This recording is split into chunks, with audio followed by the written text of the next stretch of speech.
दोस्तों, आज की इस वीडियो में हम बात करेंगे पेनक्रियाज के इंट्रोडक्शन और पार्ट्स के बारे में। दोस्तों, पेनक्रियाज में शुरू करेंगे सबसे पहले उसकी ग्रीक डेरिवेशन से, कीवर्ड आया कहाँ से।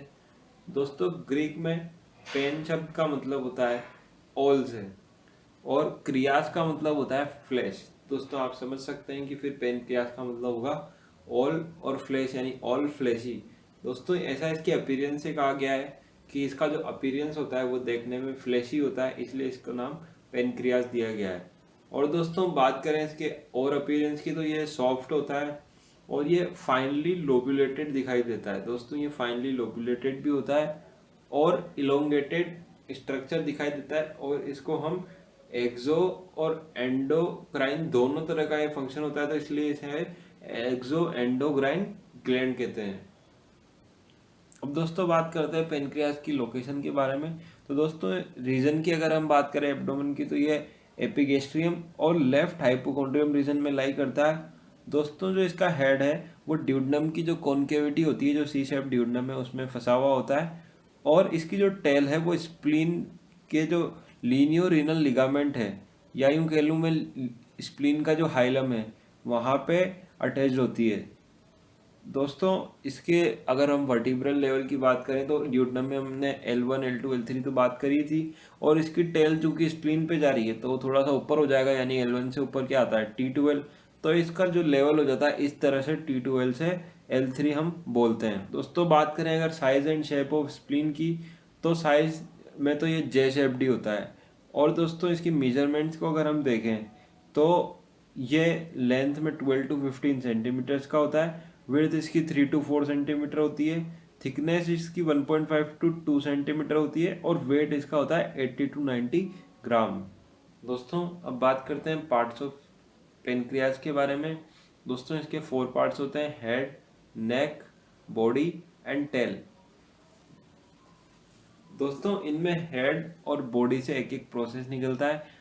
हेड से निकलने वाले प्रोसेस का नाम है अनसिनेट प्रोसेस और बॉडी से निकलने वाले प्रोसेस का नाम है ट्यूबर ओमेंटेल। दोस्तों, शुरू करते हैं सबसे पहले हेड की डिटेल्स के बारे में। दोस्तों, हेड के इंट्रोडक्शन में यह है कि it is enlarged right end of pancreas which lies at the level of L2 vertebrae and fits in the C-shaped duodenum। यानी कि ये enlarge right end of pancreas है जो कि ड्यूडनम के जो सी शेप आर्क है उसमें पूरी तरह से फिट हो जाता है। और अगर हम इसके लेवल को देखें तो वो है L2 वर्टिब्रा। अब दोस्तों, बात करते हैं एक्सटर्नल फीचर्स के बारे में कि हेड में हमें दिखता क्या क्या है। तो दोस्तों, एक्सटर्नली हम देखें तो हेड में हमें 3 बॉर्डर दिखेगी, एक सुपीरियर, एक इंफीरियर और एक राइट लेटरल बॉर्डर। यानी कि ऊपर से ये नीचे आ रहा है तो राइट साइड से वो क्या आ रहा है, हेड की जो लाइन होती है, जो कर्वेचर है, तो इस तरह से हमें 3 बॉर्डर मिल चुकी है। 2 सरफेसेस मिल जाएगी, आगे की और पीछे की, एंटीरियर एंड पोस्टीरियर। और एक प्रोसेस भी मिल जाएगा जिसको हम अनसीनेट प्रोसेस के नाम से जानते हैं। दोस्तों, आप इस डायग्राम में देख सकते हैं कि जैसे कर्व जो हो रहा है ना हेड का, तो यहाँ से हमें 3 बॉर्डर मिल रही है, सुपीरियर, राइट लेटरल और इंफीरियर बॉर्डर। और ये हम देख रहे हैं इसे आगे से, तो ये एंटीरियर सरफेस, जो पीछे होगी इसकी वो पोस्टीरियर सरफेस। और एक ये जो अलग से निकली हुई है, मतलब एक कर्व के बाद लेफ्ट साइड में और आगे तक जो कर्व जा रहा है, वही इसकी है अनसिनेट प्रोसेस। यानी कि इस डायग्राम में अगर मैं ये रेड पॉइंटर से लेवल करूँ तो ये इसकी अनसिनेट प्रोसेस हो जाएगी। तो दोस्तों, ये हमने देख ली इसकी प्रोसेस।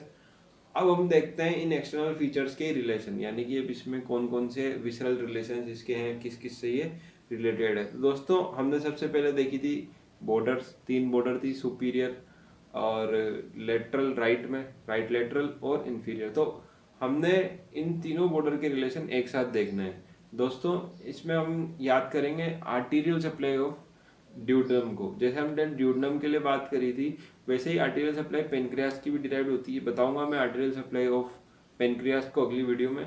फिलहाल आप ये देखिए कि जैसे ड्यूडनम में मैंने बताई थी कि ड्यूडनम के ऊपर और नीचे, यानी कि सुपीरियर पेनक्रियाटिको ड्यूडनल और इंफीरियर पेनक्रियाटिको ड्यूडनल जो आर्टरीज है, एक सीलिएक ट्रंक से है, एक जो मिडगट की आर्टरी है यानी कि सुपीरियर मेसेंट्रिक आर्टरी वहां से।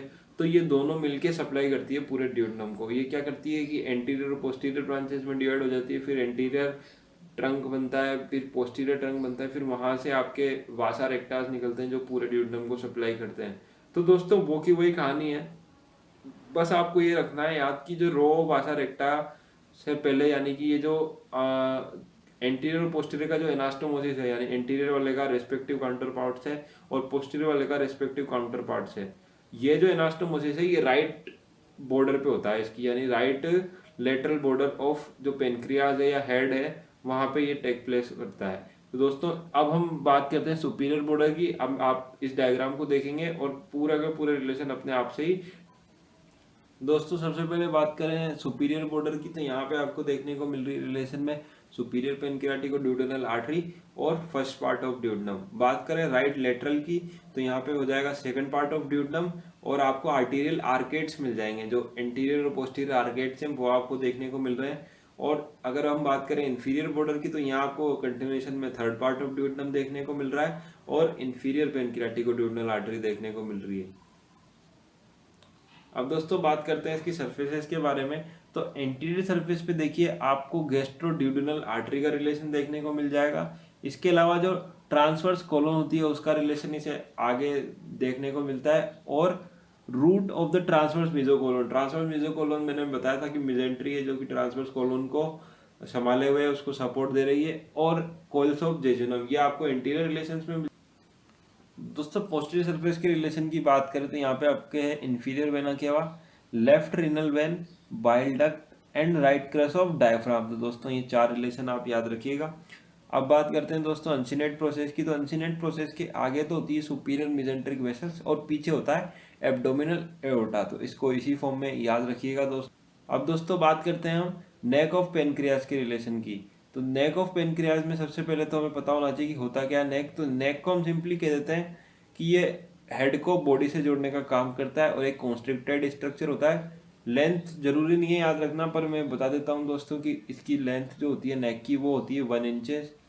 दोस्तों एक्सटर्नल फीचर में बहुत ही आसान है, अपर लोअर बॉर्डर है और इंटीरियर पोस्टीरियर सरफेस आपको देखने को मिलेगी। अब दोस्तों रिलेशन की बात करें तो आगे की तरफ तो इसका पाइलोरस ऑफ स्टमक, यानी कि पेनक्रियास के ऊपर पाइलोरस ऑफ स्टमक आ रहा है नेक के ऊपर। और पोस्टीरियर सरफेस पे आपको मिल जाएगी पोर्टल वेन। दोस्तों ये थोड़ा इंपॉर्टेंट है कि जो नेक ऑफ पेनक्रियाज है वहां पे होता है पोर्टल वेन का कमेंसमेंट। अब कमेंसमेंट क्या होता है? कमेंसमेंट को आप ऐसे याद रख सकते हैं जैसे आपने एग्जामिनेशंस में सुना होगा, commencement of examination will be 10 AM, यानी कि 10 AM से एग्जाम शुरू होगा। तो उस तरह से पोर्टल वेन में कमेंसमेंट का मतलब ये है कि जो पोर्टल वेन की ट्रिब्यूटरीज है यानी सुपीरियर मेसेंट्रिक और स्प्लेनिक वेन, तो ये दोनों यहाँ पे आके मिलती है नेक ऑफ पेनक्रियास के पोस्टीरियर में और यहाँ से पोर्टल वेन शुरू हो जाती है, यानी कि ये भी पोर्टल वेन के शुरू होने की जगह है। तो इसी तरह से इसका पोस्टीरियर सरफेस का रिलेशन हमें याद कर सकते हैं। उसके बाद बात करते हैं अपर बॉर्डर के रिलेशन की। तो अपर बॉर्डर में तो फर्स्ट पार्ट ऑफ ड्यूडेनम हम पहले भी देख चुके हैं, उसी तरह से इसके भी first part of duodenum relation में। और लोअर बॉर्डर की हम बात करें तो वहां पे देखने को मिल रहा है हमें ट्रांसवर्स मेसोकोलोन। दोस्तों बात करते हैं बॉडी ऑफ पेनक्रियास की। इसके लिए हम कह सकते हैं कि यह इलॉन्गेटेड पार्ट ऑफ ग्लैंड है which passes from neck to tail, यानी कि ये पेनक्रिया का इलोंगेटेड पार्ट है जो कि नेक को टेल से कनेक्ट करने का काम करता है। दोस्तों ये ट्रांसपाइलोरिक जो प्लेन होता है जिसका लेवल हम L1 बोलते हैं उसके जस्ट बिलो लाई करता है, यानी जस्ट नीचे लाई करता है, इस लेवल पे ये होता है और नियरली हॉरिजॉन्टल होता है ये इलोंगेटेड पार्ट। अब दोस्तों इस इलोंगेटेड पार्ट के एक्सटर्नल फीचर की अगर हम बात करें, या मैं यूं कह लूं कि हम बॉडी के एक्सटर्नल फीचर्स की अगर बात करें तो ये ट्राइंगुलर इन क्रॉस सेक्शन होती है, यानी कि इसे काट दे तो हमें ये ट्राइंगल जैसी दिखेगी। दोस्तों तो इसकी 3 बॉर्डर होगी, सुपीरियर, इंफीरियर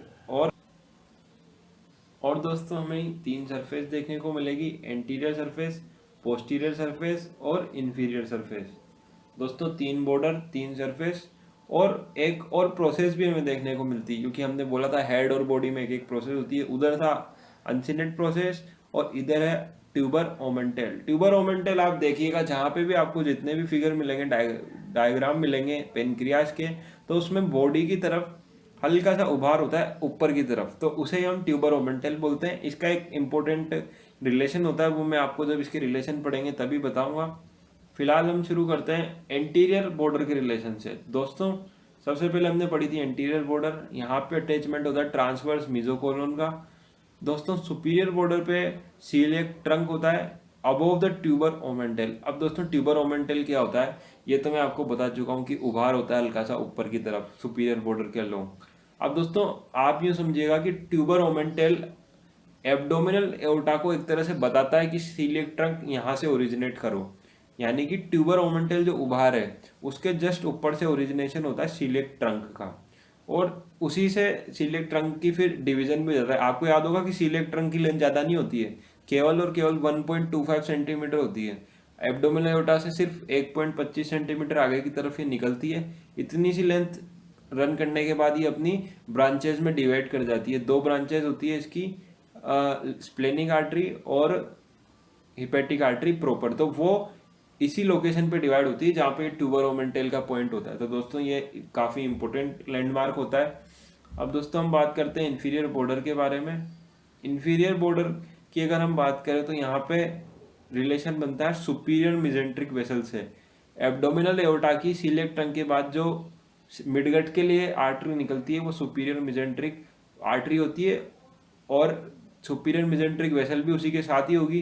तो इसलिए सुपीरियर बॉर्डर पे तो सीलिएक ट्रंक का रिलेशन बैठ गया और इन्फीरियर बॉर्डर पे सुपीरियर मिजेंट्रिक वेसल्स का रिलेशन बैठ गया। तो दोस्तों इस तरह से हम इसे याद रख सकते हैं। अब बात करते हैं दोस्तों एंटीरियर सरफेस की। तो दोस्तों एंटीरियर सरफेस जो है वो रिलेटेड है लेसर सैक और स्टमक के साथ। आगे की तरफ स्टमक है ही सही पेनक्रिया के, तो उस वजह से। और पोस्टीरियर सरफेस जो है वो एओर्टा मैंने बोली थी जहाँ से सीलिएक ट्रंक निकल रहा है वो हो गया। स्प्लेनिक वेन थोड़ी सी नीचे होती है आर्टरी के, असल में ग्रूव होती है कि स्प्लेनिक वेन के लिए आर्टरी के नीचे, उसमें ये रन करती है। और लेफ्ट रीनल और सुप्रा रीनल ग्लैंड, रीनल होगी तो उसके ऊपर सुप्रा रीनल ग्लैंड भी होगी, सही, दोनों लेफ्ट वाली है। ये दोनों भी रिलेशन बनाती है पोस्टीरियर सरफेस से। इंफीरियर सरफेस की अगर हम बात करें तो यहाँ पे होता है duodenojejunal flexure, jejunum and left colic flexure. दोस्तों अब हम बात करते हैं टेल ऑफ पेनक्रियाज के बारे में। तो दोस्तों ये नैरो होती है और left most extremity of pancreas जिसे बोला जाता है, यानी कि पेनक्रियाज का सबसे लेफ्ट पार्ट। दोस्तों ये लाई करती है लाइनोरीनल लिगामेंट में। लाइनोरीनल लिगामेंट जो होता है वो होता है स्प्लीन के एंट्री पॉइंट पे, यानी कि स्प्लीन का जो हाइलम होता है वहाँ पे लाइनोरीनल लिगामेंट प्रेजेंट होता है। दोस्तों largest number of islet of Langerhans जो है वो पर यूनिट टिश्यू टेल में प्रेजेंट होते हैं, यानी कि हर एक यूनिट ऑफ टिश्यू में सबसे ज़्यादा आइसलेट ऑफ लेंगरेंस यहाँ पे देखे जाते हैं। अब दोस्तों बात आती है ये होते क्या है। दोस्तों हमने बात करी थी कि पेनक्रियास जो है वो एंडोक्राइन भी है और एक्सोक्राइन भी है। तो जो इसका एंडोक्राइन पार्ट है ना, जो कि इंसुलिन ग्लूकागोन वगैरह बनाएंगे, वो यही होता है आइसलेट्स ऑफ लेंगरेंस। दोस्तों बात करें हम relations of tail of pancreas की तो काफ़ी आसान है। ये स्प्लीन के अंदर घुस रही थी हाइलम से लाइनोरिकल लिगामेंट से, तो वहीं पे ये रिलेटेड भी हो जाएगी विसरल सरफेस ऑफ स्प्लीन से, और ये सेपरेट करेगी गैस्ट्रिक और कोलिक इंप्रेशन को जो कि स्प्लीन पर होते हैं। दोस्तों फिलहाल इस वीडियो में इतना ही।